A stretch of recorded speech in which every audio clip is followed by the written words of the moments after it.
Kabla sijasema, naomba tusikize klipu ndogo hii ya ndugu zetu au vijana hawa wa Chadema ambao wanatumia kalamu yao na ulimi wao vema. Tuwasikilize ili tupate faida, tujue haya maneno wanayoyasema, alafu na mimi nitatoa mchango wangu kidogo hapo hapo. Hebu tuwekeni, sikilizeni kidogo hii. Naitwa Pascal Antoni, katibu mwenezi jimbo la Simiyu. Naitwa Frank Gervas Arusha, mwenyekiti wa Bavicha wilaya ya Mpanda. Naitwa Jackson Andrea Kitunzi, mwenyekiti wa wazee Mpanda mjini. Asante sana. Nadhani mmewasikia wamejitambulisha kwa vyeo vyao, kwa majina yao. Nina furaha nyingi, yaani furaha imepitiliza hadi itifaki nimetaka kuivunja, kwa sababu tuliongea kwenye vyombo vya habari kwamba Watanzania wote watuunge mkono, tuyakatae maandamano. Na washukuru Watanzania, ni jambo jema sana, maana athari ambayo ingetokea leo tusingekuwa tunayazungumza haya, tungekuwa tunazungumza kitu kingine, na hiki hatukupenda kabisa kutokea. Ndugu zangu waandishi wa habari, leo nimekuja na swala moja tu la kikatiba. Linapatikana katika maadili, kipengele cha kinasema matumizi mabaya ya madaraka, kwenye mabano upendeleo, kutumia mali za chama kwa manufaa yake binafsi. Kupitia katiba hii kuna kiongozi ambaye anavunja kwa maksudi, anatumia mali za chama kwa maslahi yake binafsi. Kwa kuwa yeye anakuwa yuko juu, sisi ambao tuko chini inakuwa ni vigumu sana kumwajibisha.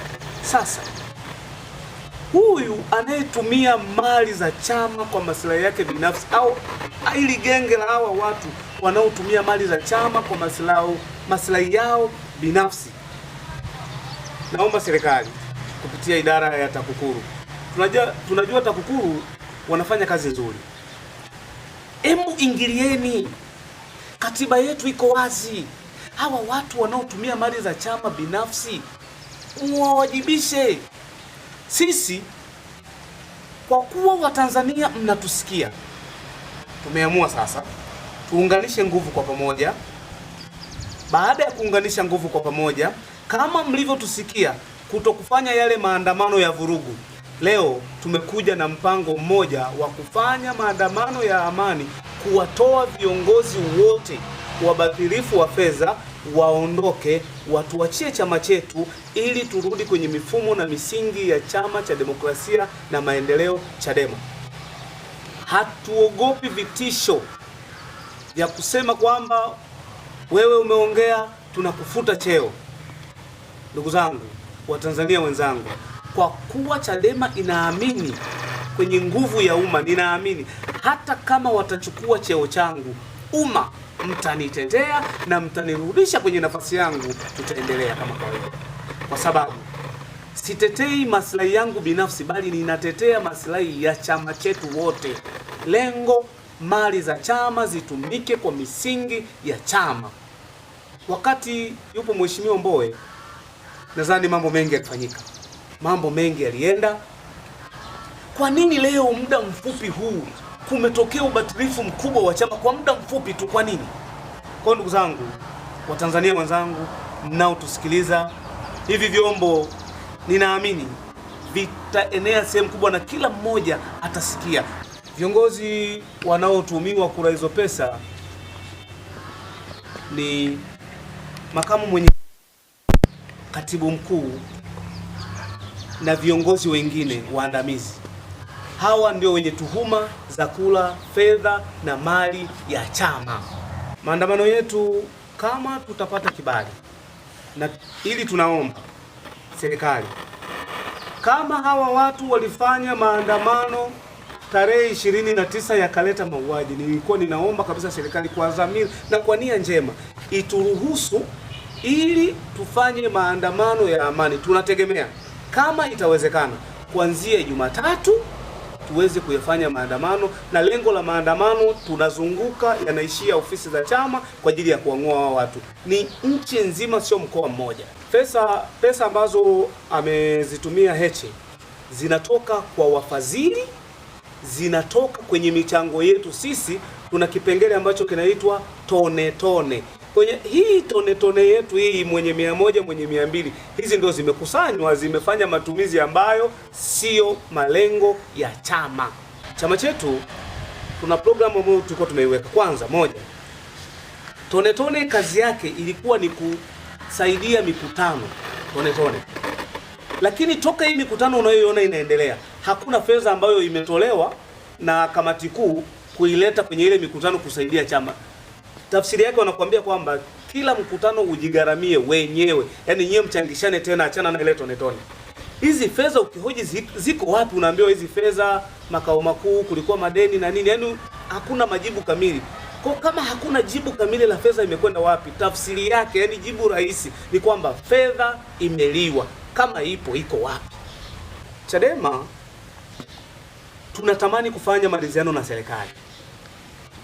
Kuna baadhi ya watu wenye maslahi yao binafsi hawatamani kufanya maridhiano na serikali kwa sababu moja tu, kwamba wakifanya maridhiano tayari biashara yao itakuwa imekwisha, mambo yataenda vizuri. Wasipofanya maridhiano, mgogoro utaendelea, kwa wataendelea kupiga hela. Lakini sisi kama chama au kama wanachama tunatamani hata leo kufanyike maridhiano. Nafikiri mmewasikia hawa vijana, mmewasikiliza vizuri. Ndugu zangu, nachotaka niseme hivi, nikiambatanisha maneno ya vijana, nimesikia leo mwanasheria mkuu wa Chadema yuko Dar es Salaam hapa jijini, analalamika, anatuhumu serikali. Ni haki yake, ni mwanasiasa, ni mpinzani, kupinga ni haki yake kabisa. Lakini nataka nizungumzie agenda ya asili. Watu watofautishe upinzani na agenda ya asili. Hawa Chadema wana agenda ya asili, sio wapinzani. Na bahati mbaya leo nasema kwa dhati, na Mungu ni shahidi, ndani ya serikali, ndani ya CCM kuna watu si wa kweli, wana chuki binafsi na serikali hii. Lakini nataka niwaambie Watanzania mlioko ndani ya serikali, mlioko nje ya serikali, mlioko ndani ya serikali na nje ya serikali, haki ya Mungu nasema kwa njia ya dhati, na Mungu ananiona. Japo mmekuwa mkisema Mwepopo, serikali ikipita utaishije? Mimi nitaishi, kwani kabla ya serikali kuwepo hii niliishi. Mimi nitakula matembele, na paka leo nakula matembele, na kesho siku Mungu akisema nile pisholi nitakula. Lakini ukweli, fitina kwangu mwiko, nitasema daima ukweli. Na ukweli ndio dini. Ukiwasikiliza Chadema unaweza kusema ni watu wema sana, ni watu wazuri sana. Lakini kwa kweli leo nataka nikwambieni, yale matatizo ya tarehe 29 ilikuwa ni mipango maalum ya watu walioko ndani na nje. Lengo kubwa ilikuwa ni kuiondoa serikali halali ya Dr. Samia Suluhu Hassan. Wakisha kuiondoa serikali na Rais Samia akamatwe. Akisha kamatwa Samia Suluhu Hassan, ina maana mkurugenzi wa usalama wa taifa akamatwe, mkuu wa majeshi akamatwe, Inspector General of Police wakamatwe. Hawa ni watendaji, hawa ni watawala katika vyombo vyao vya ulinzi na usalama. Wakisha kamatwa hawa, vyombo vya ulinzi vitagawanyika. Kuna watu wanawapenda na wanathamini, sisi wa Tanzania wenye uelewa tutagawanyika. Badala ya sasa serikali kufanya kazi yake, kazi kubwa itatumika kupambana na makundi ya ugaidi, makundi ya waasi yatakayozuka kwenye hiyo nchi. Na ndivyo Tanzania ingekuwa huko. Na ndivyo Tanzania ingekuwa. Na waeleza leo wa Tanzania mnielewe. Na kwa kweli kama mnielewi mimi, sijui mtamuelewa nani. Mimi mnanitweka debe la kinyesi, nashukuru. Mnanibebesha mfuko wa misumari mkome nyonge pala cha wembe, nashukuru. Mimi nashukuru yote, mimi ni Mpalestina bwana. Mtanipiga dunia nzima, mtanipiga, hakuna anayesema mimi ni Mpalestina. Lakini mimi nikitoka Mpalestina na kurusha bomu moja tu kwa Israeli, dunia yote inasema. Ndivyo nilivyo mimi. Ninaposema mimi nanuka, lakini wakisema wengine safi. Sasa nataka nikuelezeni, nimemsikia Zitto Kabwe anamlaani IGP na mkurugenzi wa usalama. Nikasema Zitto ni mtu wa ajabu sana, na kuna watu wanaomtuma. Kwa sababu sio akili zake, Zitto shule amekwenda. Na nitashangaa sana kuwa na laani vyombo hivi ambavyo vilitusaidia paka leo amani ipo. Hivi kama sio hivi vyombo, si tungekuwa katika hali gani? Nchi ingekuwa katika hali gani? Tuzungumze tu kweli. Kwa nini nyinyi ambao mnang'ania watu walikufa hamuelezi sababu ya kufa ni nini? Sababu ya kifo mbona mwisho? Kwa nini nyinyi mnawaeleza hawa waliokamatwa juzi wakiwemo malechela wa vyuo vikuu kule Mwanza na hapo UDOM, wameambiwa kwamba wao wana elements za ugaidi? Mnasema hapana, serikali inawaonea. Mnageuza maneno kwamba mtu kutoa uhuru wake inaonekana kuwa ni ugaidi. Uongo. Kama kutoa mawazo yako au kuipinga serikali kwa hoja, watu wengi wanaipinga serikali. Vyama vingi vinapinga serikali. Toka sisi tunaingia kwenye muhula wa vyama vingi, tunaona vyama vipo chungu mzima vinapinga serikali. Kuwepo kafu, iwepo NCCR Mageuzi, ilikuwepo NRA na vyama vingine vyote mpaka leo Chadema. Kwa nini hii dhambi imekuja tu Chadema ndio inakuwa namna hii? Hivi nyinyi mjitafakari. Hivi kweli serikali kamsingizie msomi wa chuo kikuu ambaye imemwajiri kwenye chuo kikuu cha serikali, inamlipa mshahara, anatoa uwezo wake wa kufundisha watoto vijana wetu, leo ajaambiwa yeye ana element za ugaidi? Halafu mnageuza maneno. Kwa nini amwangalii chanzo? Wewe inshallah mwanasheria wa Chadema, wewe ni msomi, ni dokta, una taaluma nzuri ya kisheria, lakini unawapotosha watu kwa elimu yako. Tumia kalamu yako kujenga hili taifa. Unawaambia kwamba eti kutoa kwao mawazo ndio kunawafanya wakamatwe. Hivi kweli mtu akitoa mawazo yake ndio anakamatwa? Kwa nini amhoji sababu ya msingi?